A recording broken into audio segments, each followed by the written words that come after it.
You're listening to Southern Miss Radio. It's time for News You Need.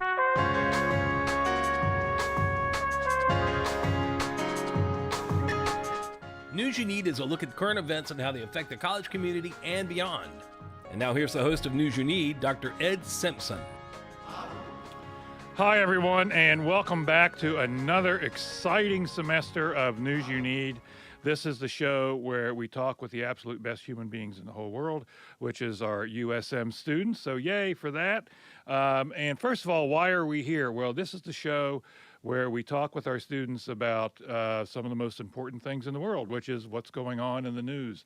And the reason we care is that the news is the weather report for our society, right? It's the idea that as communities, we need to make decisions, and the only way to know what decisions need to be made is to find out what's going on there in the world and figure out which direction we want our communities to go. So that's why we care about the news. That's why we are here.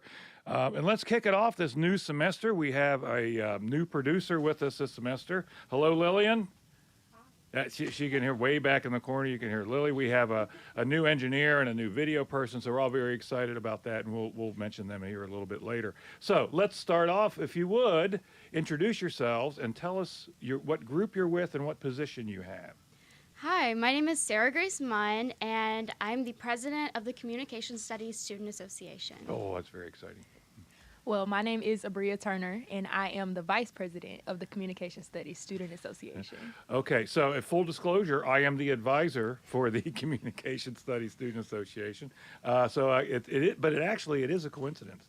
Lillian picked you all as number one, so that's great. Tell me a little bit about the group. Do you got any events coming up? What do you all do, and what do you have any events coming up that folks need to know about?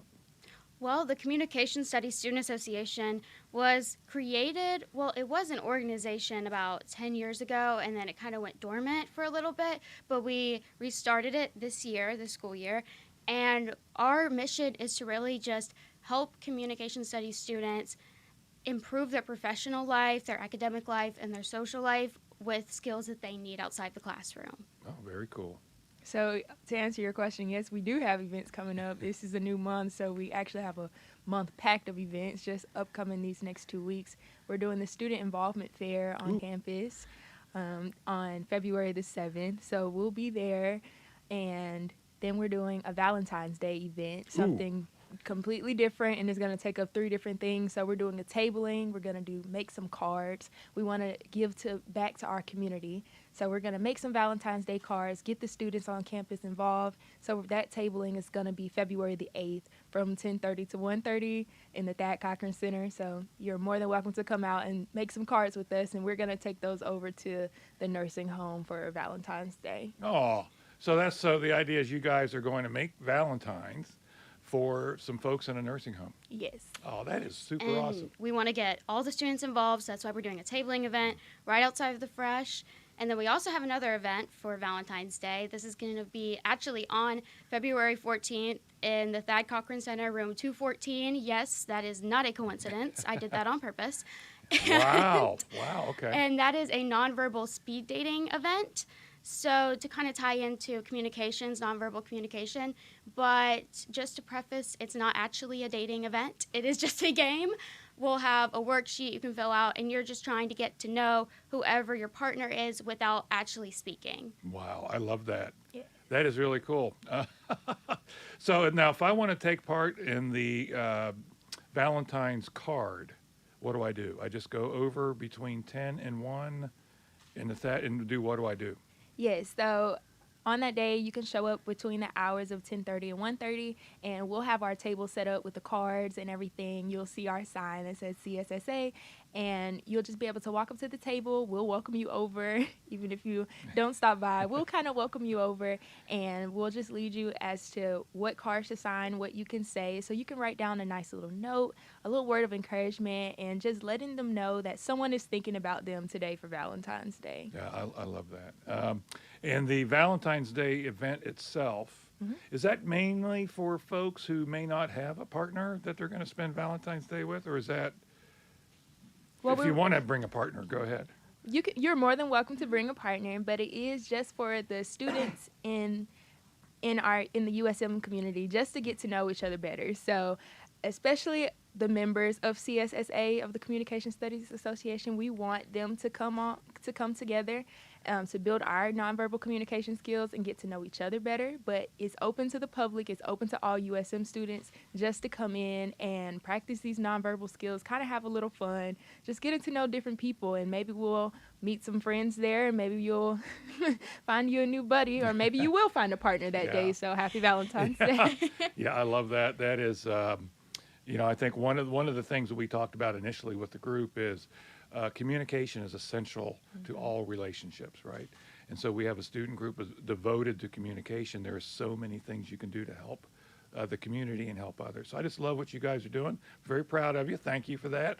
So let's switch gears here a minute. Talk to me about what are our students chatting about? What's news to our USM students? Well, first of all, just since it's the start of the semester, so I really think that's been taking up the majority of our conversation. It's the start of the semester. Everyone's finding their footing again and making the decision of, what organizations do they want to join. There are new organizations that are coming out, which is why the involvement fair is happening, just to make sure that the students who have now just come into this semester are involved and are engaged and are finding their community. So I think that's been one of the biggest conversations of, okay, what am I involved in this semester, and just meeting new people. So that's number one, has been on our mind. Interesting. Yeah, I definitely agree with you about the beginning of the semester and the stress, and I think that's been on all of our minds, is the stress of starting new classes, getting used to your new routine. But I also think meeting new people, as Bria said, is a big thing that we've been doing this semester. I've noticed a lot of people are kind of breaking out of their shell, especially freshmen, because last semester freshmen were a little bit too shy to talk to people, but I've been seeing that change in our culture kind of change in that way around the school, and that's really exciting. I was going to ask about what you think the vibes are. From where I sit, the vibes feel good. The vibes feel a little better. And what do you attribute that to, maybe? I think the break. The break gave us all a little bit of peace of mind, stress relief, and we were able to just come back with a different mindset without stress, which that stress will come back. But, it was gone for a bit, so that definitely lifts some spirits, I think. I definitely agree with that. I think getting through the first semester, it showed us that I am capable of doing college, and, as I take it one day at a time, it'll be over in no time. So yeah, okay, I love that. All right, so anything in the news, any headlines that our students are chatting about? Definitely the involvement fair, and also I attended this event last night, and it was I'm not exactly sure who put it on, but I know it was with the School of Humanities. It was History Department. Yeah. Yes, the History Department, and it was just amazing. It was Dr. Harris, I believe, and he lived in Hattiesburg during the Freedom Summer of 1964, and during this lecture, he just kind of talked about his experiences, and we got to have a really good discussion. One of the students, she actually discussed voting and how we should think about the Freedom Summer of 1964 when thinking about youth voting, and that was very powerful, and the whole lecture was extremely powerful, but I think that's going to cause some chatter with voting this semester. Okay, excellent. That was a great event. I was there last night myself. We are going to take a break, and we are going to actually pick up with the idea of voting and maybe elections after the break.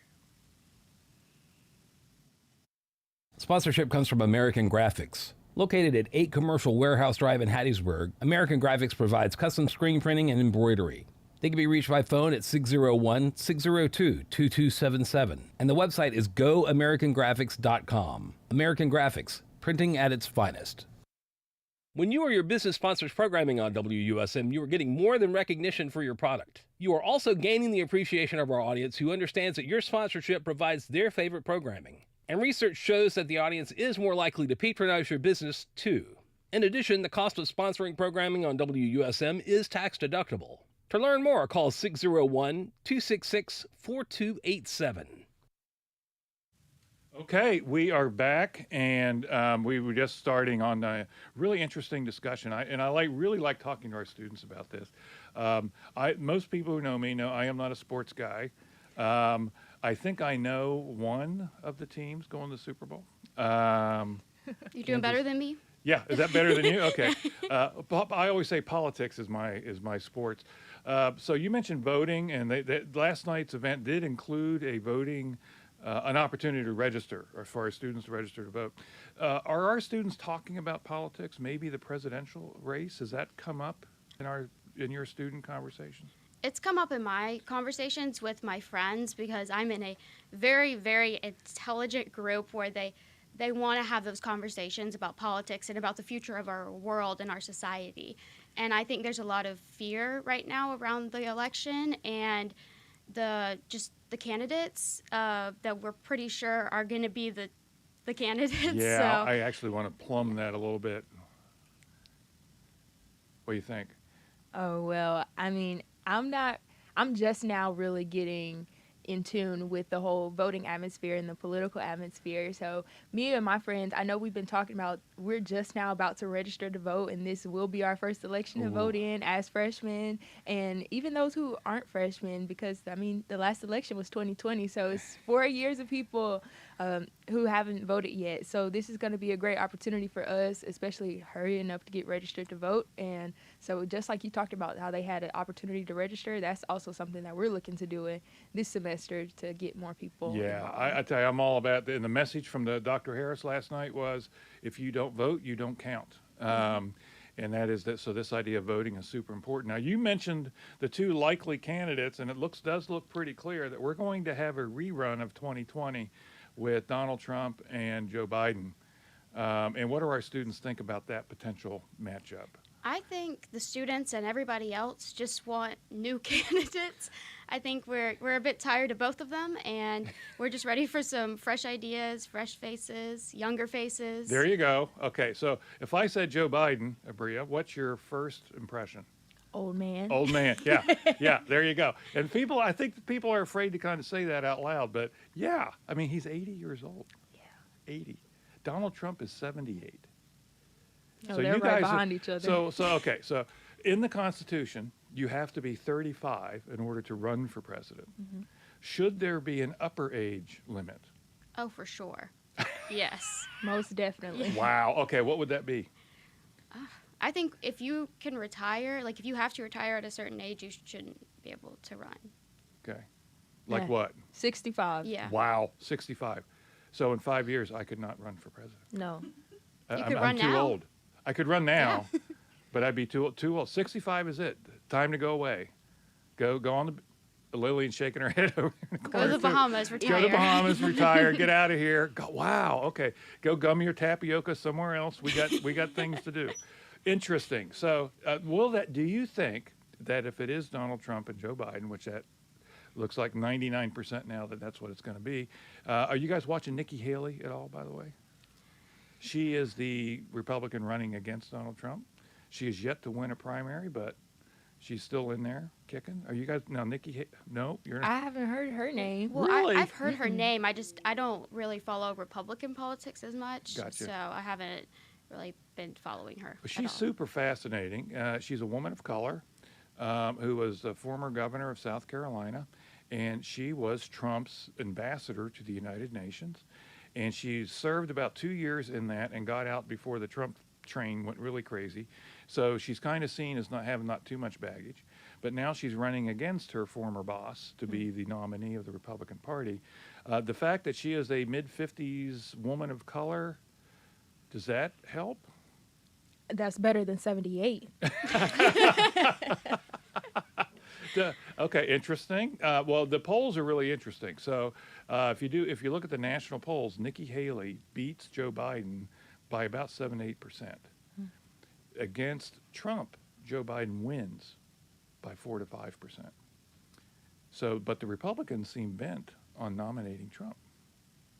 So this is why it's fascinating, right? Yeah. This is why it's my sports, right? I really am looking at what everybody's thinking and all that kind of stuff. So politics are starting to creep up, but not a daily thing with our students. Not daily. Yeah, I think that's probably going to hit around August, whenever we come back for the fall semester of 2024, Okay. probably. Have you guys heard of the Taylor Swift conspiracy theory? No. I love Taylor Swift, and I have not heard of a conspiracy Okay, theory. it's very good. This is why, okay, so this is one of my screeds, right? So this is why reading the news is so exciting, because you get all of these cool things that people just don't really think about too much. And then when you're at a party, you're the most interesting person in the room, because you go, hey, did you hear about the Taylor Swift conspiracy? And you go, okay, so here's a headline out of the New York Times. Fox News to Taylor Swift, don't get involved in politics.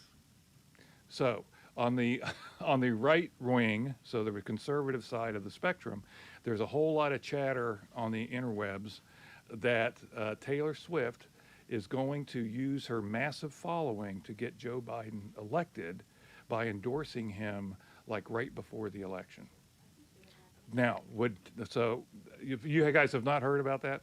Well, that's what she did the last election as Wow, well. see, isn't that interesting? And that's one of the issues but that was for a Senate race in Tennessee, right? Okay, I don't know. I remember she had a Joe Biden mug, and she took a picture of her cat with the mug. Okay, And posted there you something. go. I Okay, remember there- that very okay, vividly. Okay, so would that make a difference to our students if Taylor Swift decided to make an endorsement in the presidential race?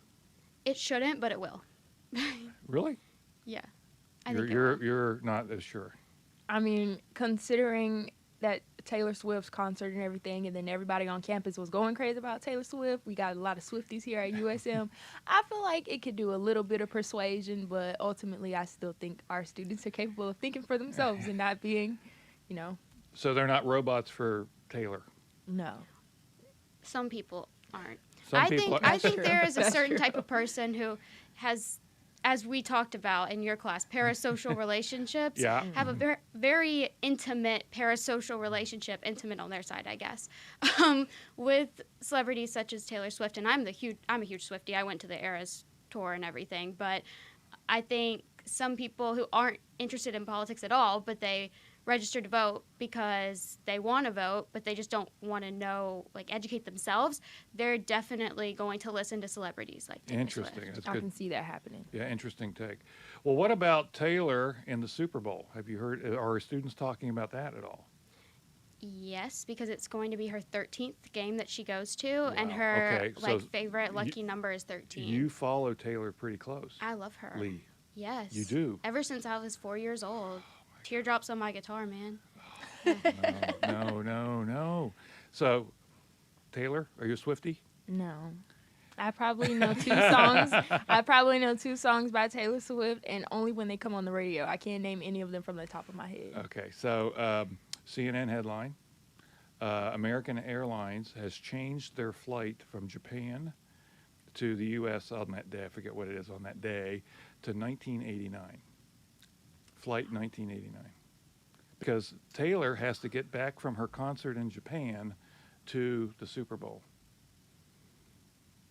What does that have to do with 1989? Her album. Oh, no, Oh, my gosh, Boy, you are Abria. not a Swiftie. Oh, no. No. So one of her major albums is called 1989. Oh, that's cool.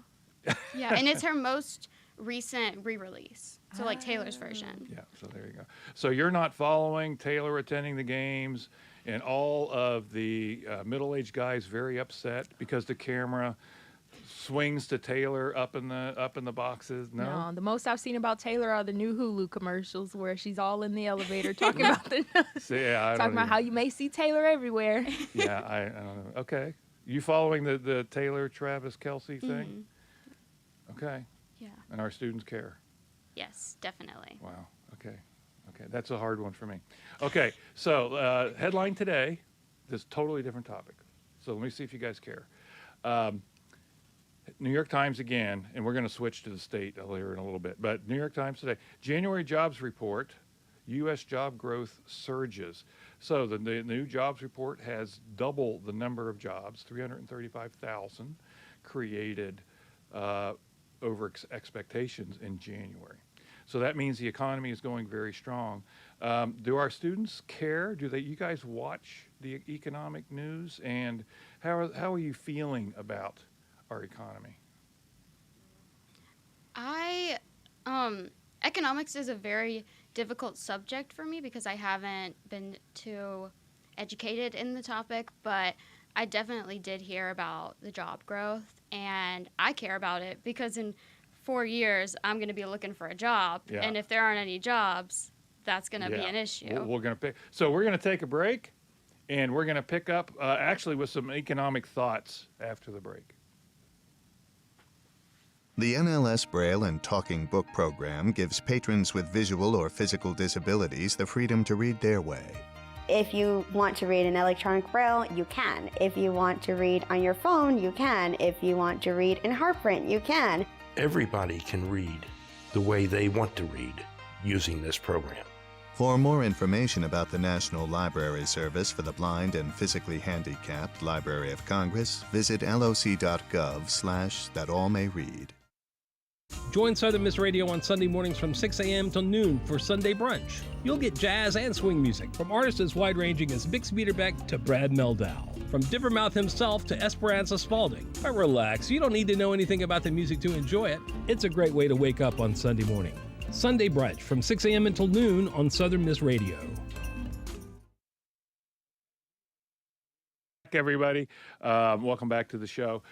So we were picking up on this idea of the economic news. For the last 6 or 7 months, the economic news has been astonishingly good. Inflation is on its way down. Job growth remains high. And actually, wages are starting to grow as opposed to the last 20 years where they didn't seem to grow at all.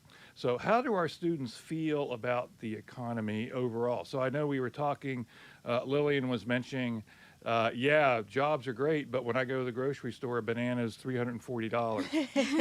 Yeah. Are you guys feeling that? I mean, I'm definitely glad that groceries and things like that are going down, and I think with the job opportunities really opening up and increasing, is gonna. Graduation's coming up soon, so the students who are getting ready to graduate are looking for internships, looking for jobs. It's gonna be easier to kind of find those things. And because talking about the fair wages, I just saw a poster in one of the academic buildings about ensuring that USM has fair wages. So I definitely think this is a highlight topic for us.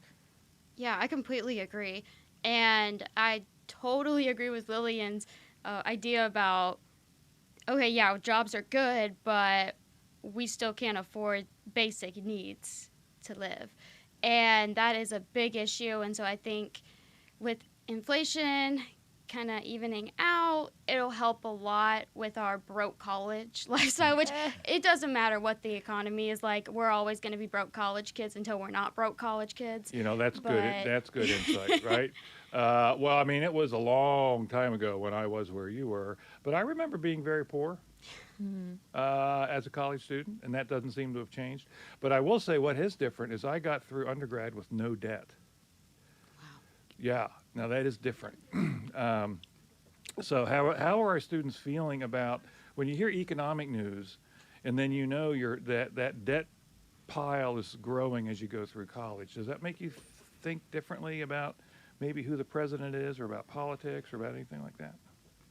Well, yes, because I mean, I know this past year, or I'm pretty sure it was this past year, when we were trying to see whether student loan debt was going to be canceled, and then, some people's went away and some people's didn't, and it was just a big conversation of, well, what's going to happen and what does that mean for us? Because I even had to take out student loans for this year, and so now I'm trying to apply for scholarships to kind of avoid that. So I feel like within the next 4 years, I would have graduated. So that's going to impact me with the upcoming president on whether my loans are going to be canceled.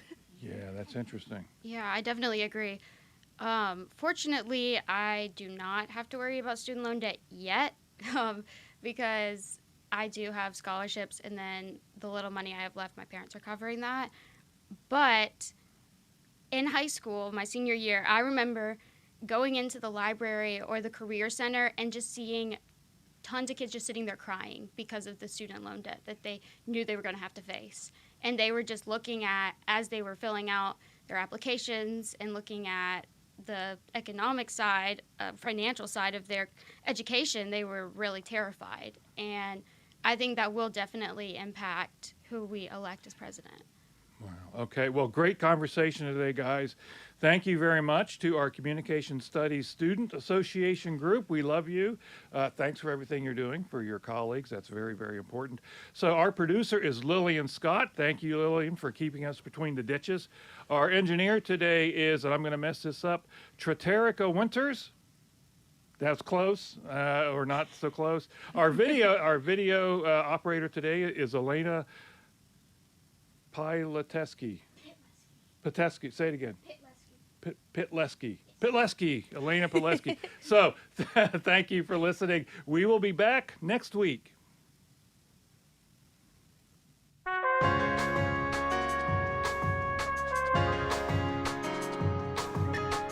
This has been News You Need with Dr. Ed Simpson. News You Need airs Friday afternoon at 12:30 on Southern Miss Radio.